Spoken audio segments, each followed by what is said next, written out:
power system has been buzzing in trade today. Okay, all right. Thanks a lot for that, Nimesh. So we're holding comfortably around that 17,750. Mitesh is back with us. Mitesh, dream run for the Bulls. What do you do from here? And what are your final calls? Yeah, a very strong run. I would take a BTST on Godrej Consumer. That's a BTST with a stop at about 916 for targets of 940. And the other one which I like is Bosch Limited. That's a BTST with a stop at about 17,400 for targets of 1770. Okay, Mitesh, thanks a lot for those calls. Kunj Bansal is joining us now, the last leg of the show. Today the mid-cap index has actually underperformed despite a 2% rally and 3:1 advance decline. I mean, that's just been the power of the large cap move today. On the index, we are up 2.5%. On the Bank Nifty, up 3.2%. Kunj, hi, good afternoon. What's happening in our market? Because it looks like, we're sort of just ignoring what's happening globally and just want to chart out sort of our own sort of strategy. And may not be the worst thing, if we sort of stop reacting on a one-to-one basis to Dow Jones. But your thoughts? Yeah, so thankfully we have a holiday tomorrow to take some balancing coupled with the global developments as well as domestic developments. We of course will have our GDP number released tomorrow. So I don't know, because of the looking at the rise, although it's always difficult to understand the market reason, but I'm just trying to fathom that could we see a positive surprise in the GDP number tomorrow? And could that be one of the reasons we are seeing this kind of buying or short covering in the market resulting into such a sharp rise? On the other hand, if I look at it, suddenly the oil price has started going up, and which is worrisome, which right now market is ignoring. So it clearly means that market is getting more positive triggers with high weightages compared to this negative move of the oil price going up.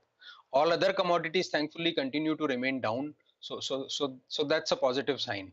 But looks like, yes, the way market is looking at it, market probably is looking at good festival demand coming in the September and December quarter. Raw material prices, commodity prices continuing to remain low, and as a result, the market is probably looking at margins of the company coming in higher. The selling that continued for 8-9 months, the left out feeling is probably resulting in FIIs continuing to buy. Domestic investors had also missed out on the first part of the rally, which suddenly started from June to July, and have probably come back to participate. So very difficult to fathom, but one can only try and think around what's going on.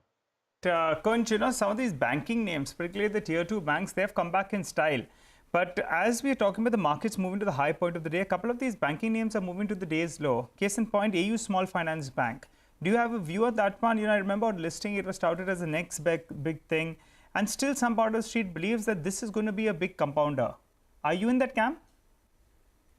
So the numbers have been good from the bank. There's no doubt about it, leaving the few quarters of Corona, which whole industry got affected, and so did the bank also. Of course, it got much less affected compared to the other banks. But valuation is one thing which continues to, it's a call of the confidence on valuation which one has to take. So although as an investment style and as a general belief, I'm quite happy buying high quality growth companies at slightly expensive valuation, but I don't know, for no specific reason at the current valuation for this bank, it doesn't attract me so much, because I'm getting other banks maybe not as high growing as this bank, but reasonably good growing at much lesser valuation comfort.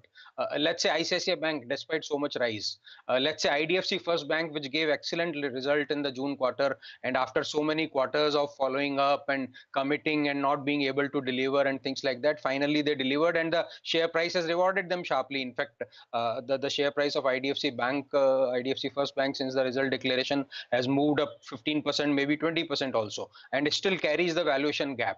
So this valuation gap along with the other financials mixed, offering me better opportunity in other banks, is what makes me not comfortable with the AU Bank, but financial wise there's no issue. Do you like any of the capital market participants, with so much activity, be it brokers, names like CDSL, CAMS, Exchange, there's one BSE, any thoughts here? So typically I would classify them as annuity based stocks, and somehow if we look at the previous rally also post corona which happened, and 3, 4, 5 years period before that, and after that the correction. These stocks have taken part in the rally in the last leg of the rally, when everything else in the market gets bought. The institutional and retail shareholding almost comes to the level of brim. No further money flows in. Valuations as a result become expensive. Then that next incremental money tries to look for such kind of stocks. I think the same is something like that is likely to happen here, because we have seen, let's say for instance, CAMS. Now that's a stock which continues to underperform. Even other AMCs also. So these will be good dividend yield plays. Hopefully their payout ratios, the managements keep giving good dividend to the shareholders. So they may not be dividend yield wise, they may not be high, but dividend payout ratio they'll be high. In terms of their share prices to rise, probably it will take really extreme end of the market bull run to come in. Okay, Kunj, stay on. We have more questions for you. For now, we'll take a break with the news that the market has had a stunning